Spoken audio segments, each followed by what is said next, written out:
to Science Night. Please stand by.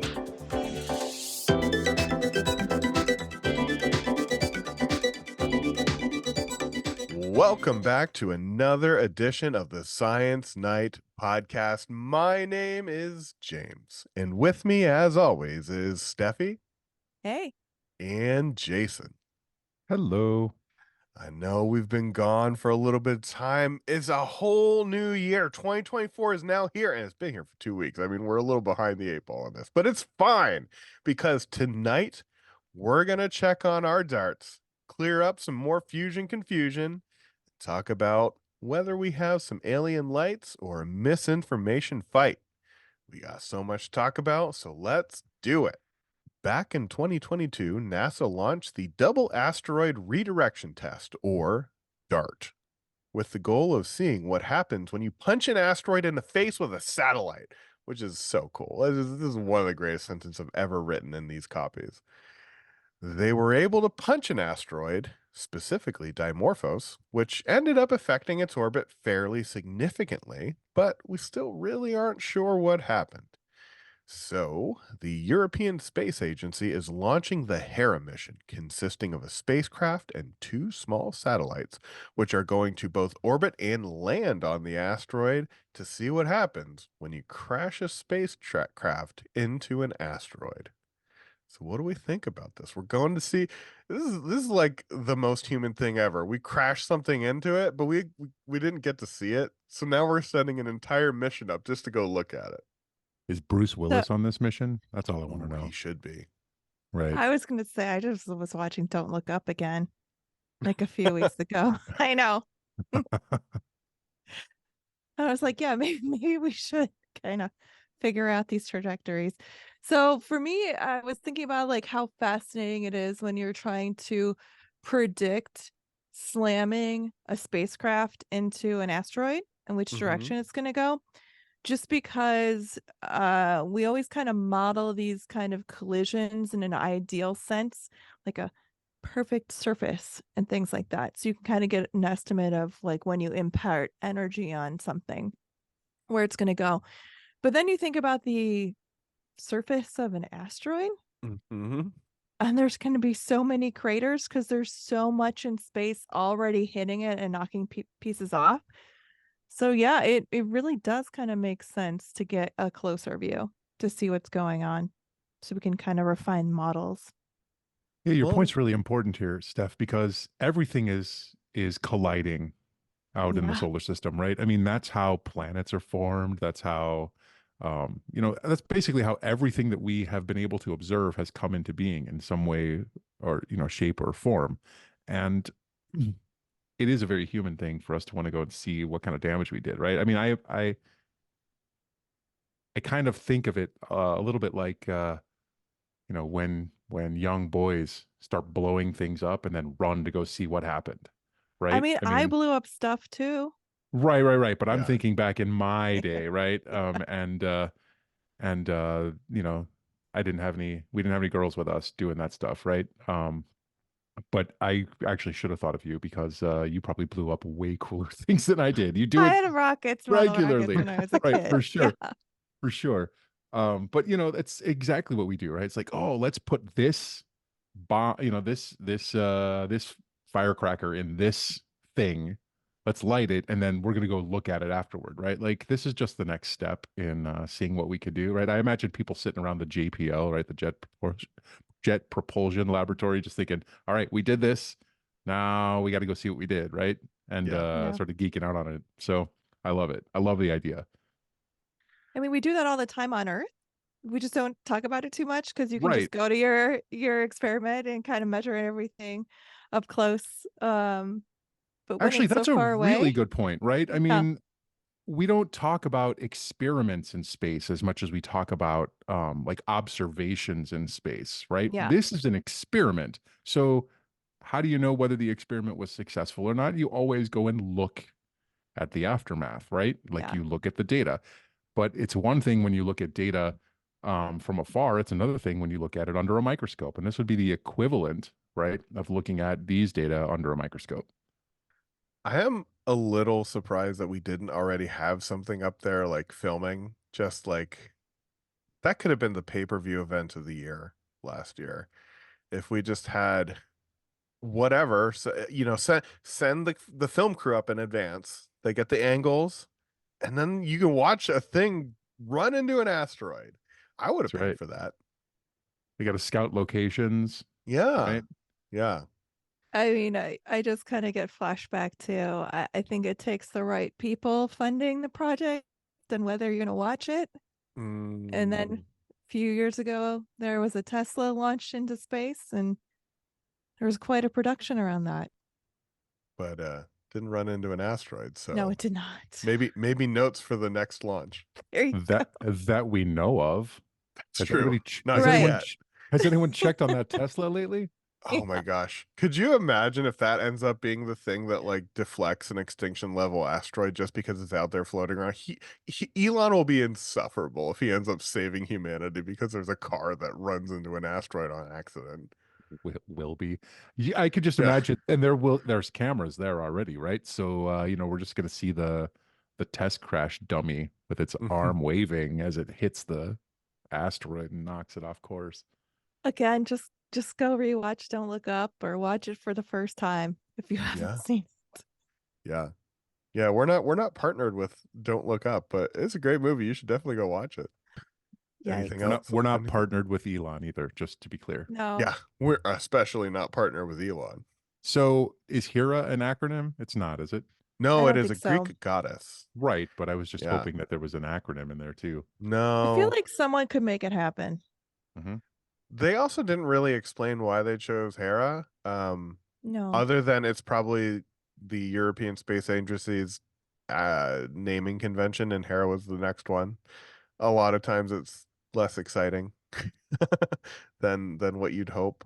But I thought Dart was a good name. How are they gonna follow up Dart with just a random mythological deity? This is why they should have me employed. Yeah. It's true.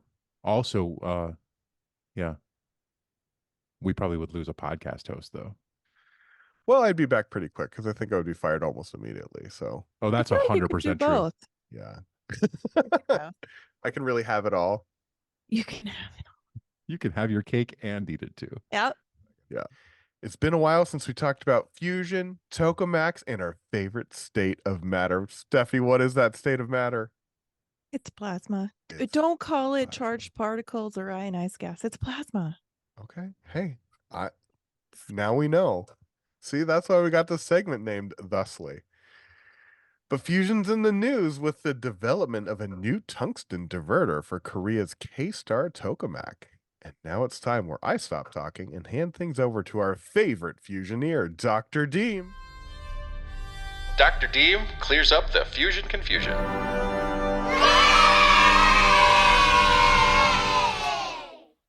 Okay. Do we know what a diverter is? Yeah, so this was new to me because we had Yeah. never actually talked about Yeah. specific parts of the Right. tokamak, right? I We got just so talked about excited. the tokamak, and I was like, oh, look at this. We got something to talk about. So tell us what a diverter is. Okay. So we've actually gotten really, really good at confining things so hot, the plasma, 10 times hotter than the sun, that we run into this problem where you have to kind of release the exhaust, just kind of like a car has an exhaust pipe. We need to work on how do you exhaust the impurities like the dirt and the extra heat from a tokamak. And that's what a diverter actually does. It's essentially an exhaust pipe for a tokamak. Does it need a muffler? Yeah. Yeah. No, I mean, that was actually Yeah. a real question, but It's it a really sounded good funny. question. That's why I laughed, because it is a really good question. If you look at the bottom, it's gonna look like a ring where it kind of sucks things out. Okay. And there's actually a cryo pump. It's like a cryogenic vacuum pump that sucks all that extra heat, the particles out. The one thing that's really important about these diverters is that they have to withstand these really super high heat loads for a long time. So it comes down to two things, like how do you optimize your magnetic bottle to shoot the exhaust down in that region? And then how do you manufacture or pick the right materials that can withstand that?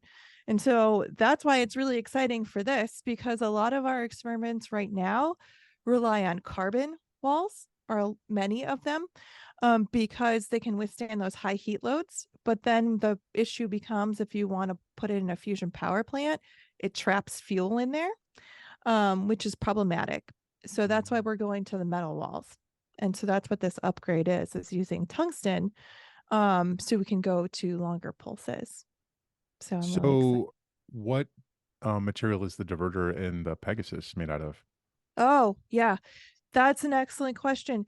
So ours is not a pumped, but we do have a diverter region, and we use stainless steel.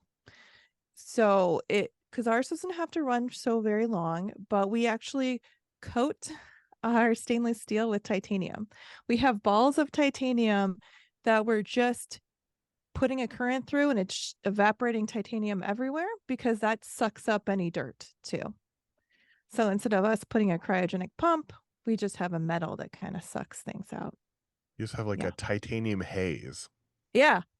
Ooh. It just looks pretty cool when you look inside, I'm sure. because it's just everything's kind of covered in titanium.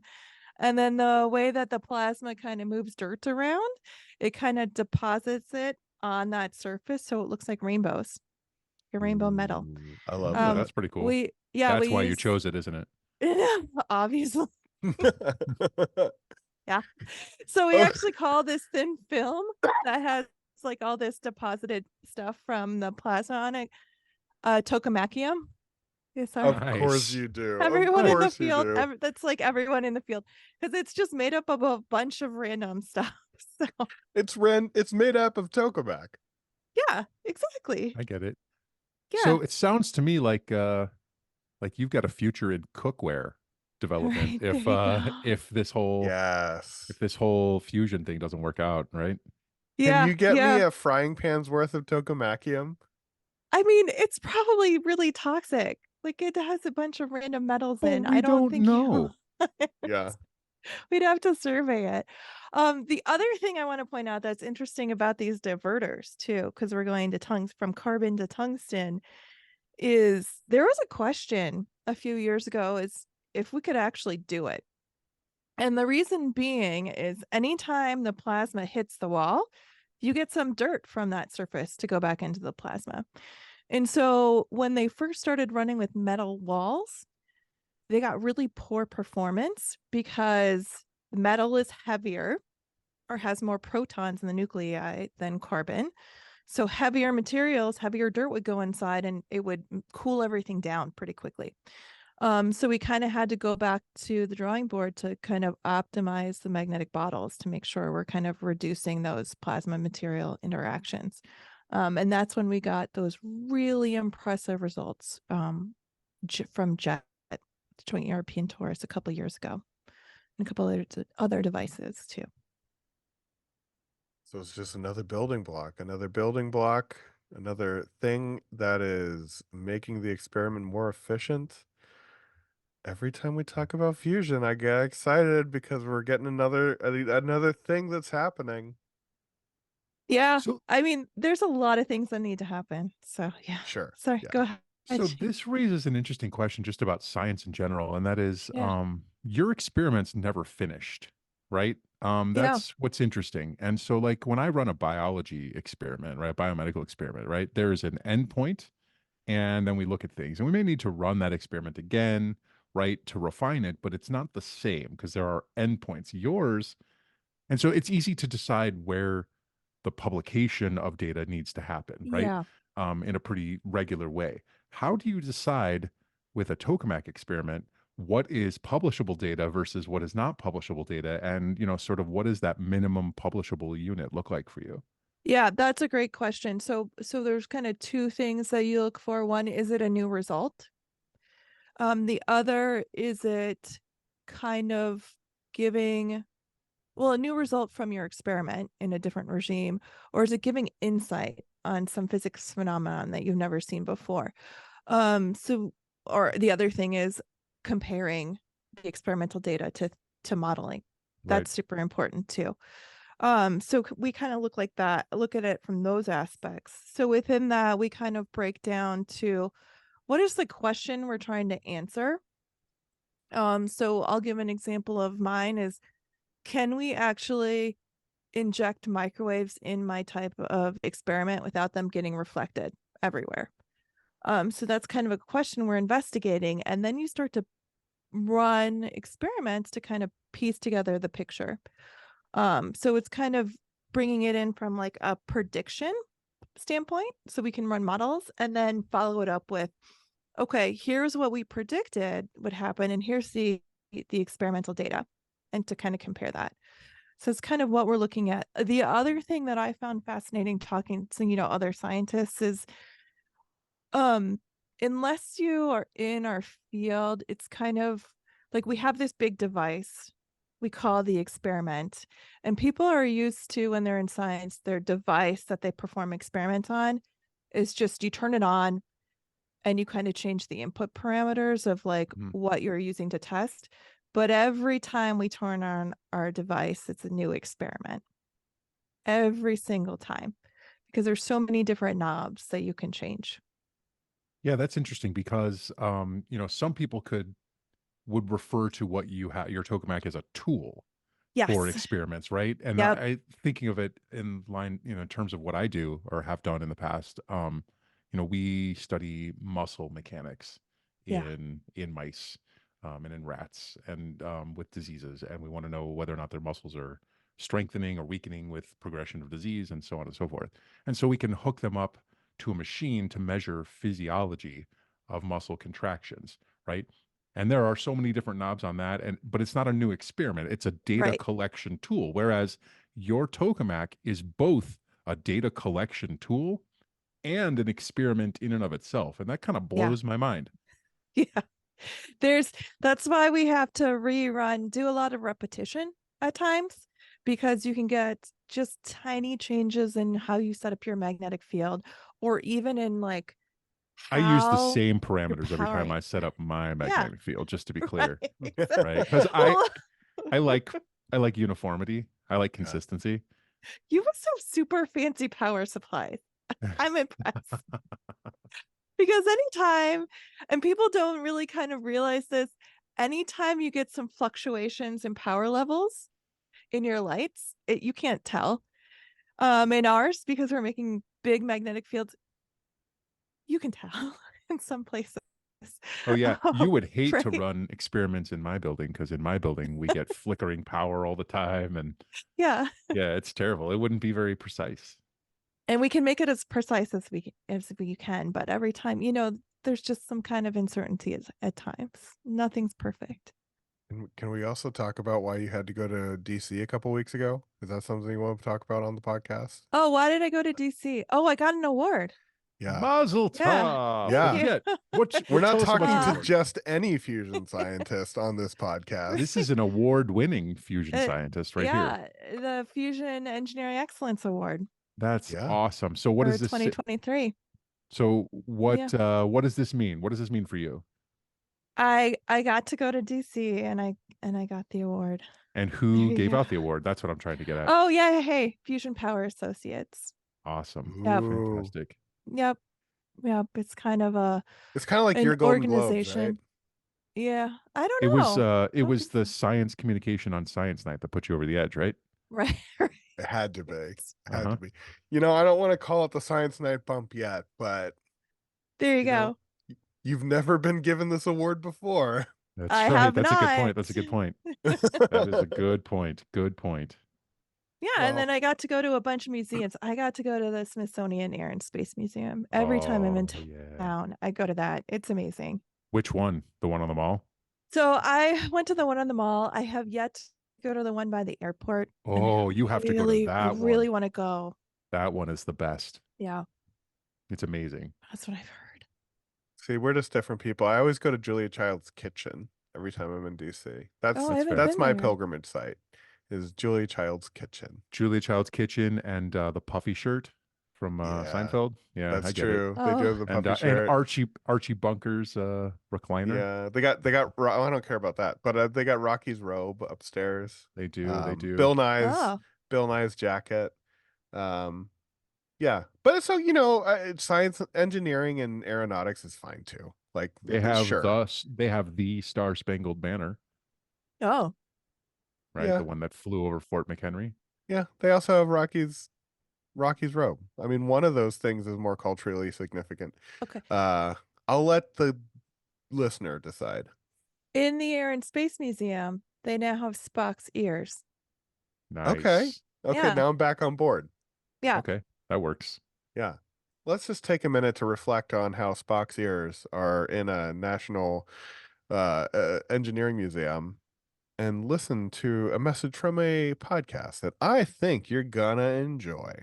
In a world where the tiniest elements make the biggest impact, where curiosity leads to groundbreaking discoveries, it's time to delve deeper than ever before. Welcome to Under the Microscope, the podcast that zooms into the captivating world of materials and nanoscience. With each episode, you meet a scientist working in the field of materials or nanoscience. On Under the Microscope, the scientist candidly talks about their career journey, their favorite research experiment, and their 3 wishes to improve the world. Check out Under the Microscope on your favorite podcast app. We've covered our fair share of stories that contain kernels of truth, but just pick up steam and change so much by the time it makes popular reporting outlets like YouTube and especially in social media that they're just barely recognizable. This story, it starts out innocently enough with an opinion piece from 2021 by astrophysicist Dr. Ari Loeb. Basically, he thought that planets with artificial lights would easily be picked out using advanced telescopes like JWST, which at the time was not launched yet, but now is very much launched, because they would look very different from planets that are just reflecting the light from their star.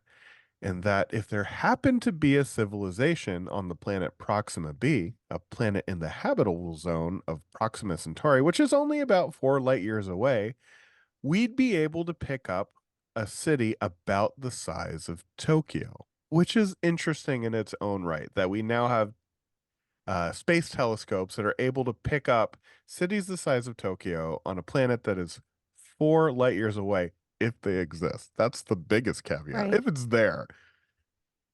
And after this, NASA is basically like, yeah, well, sure, we'll do it. Well, we'll launch this JWST, we'll point it in that direction, and we'll get back to you.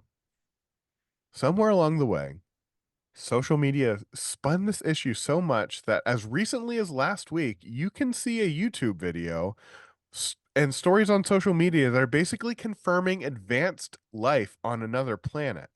One of these titles is Terrifying City Found on Proxima b, on a YouTube channel that is like, I'm not going to call it legitimate, but it's more legitimate than some of the things you would normally see doing this kind of thing. So how did we get here? How do we get this pretty cool science story with not like actual evidence, but reflecting on how advanced our engineering has become, to alien invasion?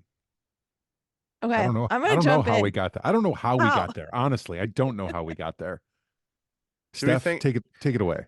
Do we think I it's mean- because of the fall apart of the Philadelphia Eagles defense? Probably. Probably. Yeah. No, I think it's because the only star power in the NFL now is a Chiefs fan. Yeah. One of those Yep. Chiefs fan, one specific Chiefs fan, Mhm. Yeah. and it's Jason Oregon. Yeah. So these articles were very interesting. Like how wild it got out of like how much it exploded, the direction it took. The fact that they just jumped to terrifying. There's gonna be cities out there.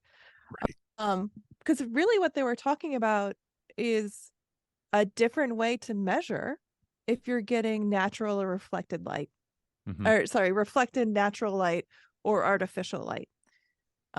That at the heart of it, as far as I could tell, was the origin story of all of this, right? Exactly. Yep. And so when you're looking at ways to kind of measure this light or kind of infer if it's natural or artificial, there's the one way that we often go to, which is using spectroscopy. It's you can use this at home where you have like a prism and you put it at sunlight and you see a continuous rainbow, right? That's splitting up the prism is splitting it up into the components of the natural light. We have little gratings that we use in space or in my experiment too that do something very similar and more refined. And what you can tell is if it's not natural light, there'll be gaps in that spectrum. And that gaps in the spectrum will kind of give you the information about what made up the source of the light. And so like an example of this is if you look at the sun, which is mostly hydrogen and helium, you'll see characteristic signatures of light that was emitted from just those kind of elements that are in the sun. That's expensive to have that instrumentation. So that's why they were excited about, like, if we're having more sophisticated telescopes, this could tell us this information then. But then these other people posited, well, you don't have to use these sophisticated diagnostics or measurements. You could actually look at how the light kind of gets dimmer as the source moves away from you. And that relies on if it's being emitted from the source, it's going to be brighter at a certain distance than if it was a reflected light that takes a longer pathway off of an object. Is that Mm-hmm. good? Yeah, Okay. I think I can follow you there. Okay. I hope that makes sense. No, it made perfect sense. Okay. But it still doesn't explain how we got to this mania. Nope. Right? Yeah, does well, not. yeah, we're setting up No. this is the innocuous little science story. Well, this is where it all starts, right? Yeah. Yeah. One little spark.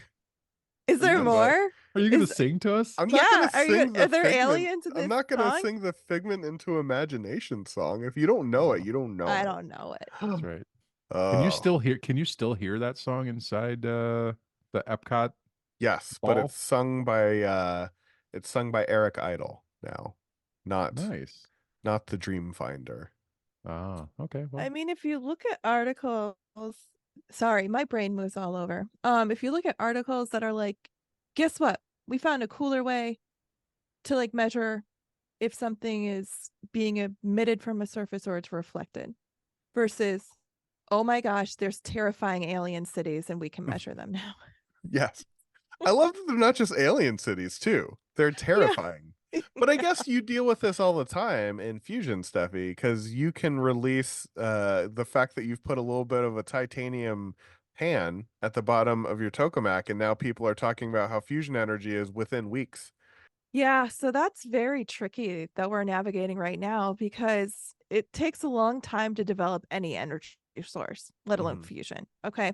And a lot of monetary investment. But when you're trying to get people to invest in a concept now with private funding, it's kind of hard sometimes to be like, this is a long-term investment.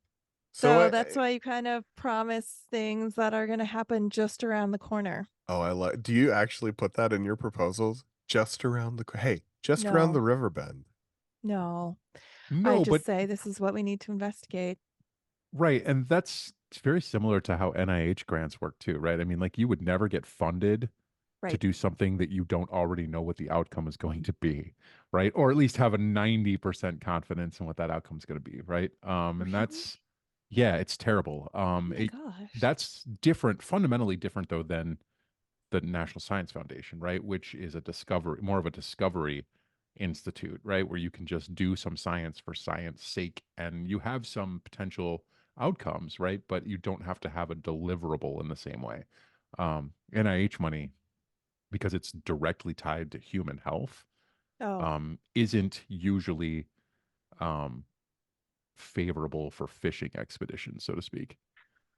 Yeah, that's a really good point. It's like where you get your money sometimes determines what questions you're going to answer. And I'm not saying as like sponsored by a company. I'm saying is it high risk, high reward, right? Or something that is more reserved. less risk taking to get the result.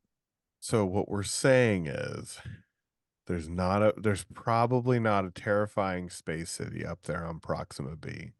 But we didn't say there was 100% certainty That's true. that there's not, Right. because We this is just- science. Right. And we Nothing's also just 100% don't know. We just don't know whether or not we're not seeing That's the true. lights. Yeah. Right. Wait, are we bringing back this terrifying alien concept? Well, what if they're not using LED lights? Like, now I'm putting my Right. tinfoil hat on. Dr. Loeb said LED lights. What if they're not using LED? Right. What if they're using still compact using fluorescent? What if they're still using incandescent bulbs? You know what I mean? Ooh. Okay, so this is what I do for a lot of my outreach. Actually, so one part we do is we have tubes of just a single element, and we have that diffraction grating or spectrometer, and you can look at a single element light source versus a compact fluorescent versus an LED light, and Mm. you can physically see with your eye how the components of the light, because it splits it up, are different. So what are they using on Proxima Centauri? That's the question. It's probably a different. Now you're deflecting the light, Dr. Deem. What else are you It's- hiding? It's They clearly probably have alien technology. it's clearly a halogen bulb. That's all. Yeah, that's true. Mm-hmm. Yep. Well, I think the fact that we're talking about the light sources used by those on Proxima Centauri B means that we've come to the end of another edition of the Science Night podcast. But don't worry, we probably got more coming your way. We've not been super reliable this year, but I have a feeling that is going to change soon. So you're going to want to follow us on social media. If you want to follow me, I'm on Twitter, or whatever we're calling it these days. Back in my day, it was called Twitter. And you can follow me at James_Reed3. Steffi, where can they find you? You can follow me at Steffi Deem at X/Twitter or Starshipin at Instagram. Jason, where can we find you? You can still find me on the former Twitter at OregonJM. Well, you can follow the show at SciNightPod and visit our home on the web, SciNight.com, for all of our social media, including our YouTube and TikTok page, past episodes, the things we talk about, the people we talk to, and don't forget our merch. We got a whole page just for merch. It's at SciNight.com/merch. Why don't you go take a visit over there? It's been waiting for you. You haven't been there. Hey, it's been years since we've seen you at SciNight.com/merch. Go check it out. We'll be back soon with a new episode, but until then, don't forget to turn out the lights, Proxima Centauri. You waste so much energy if you just keep the lights on, and then you get all these people looking at you from afar. And I'm just gonna figure it out.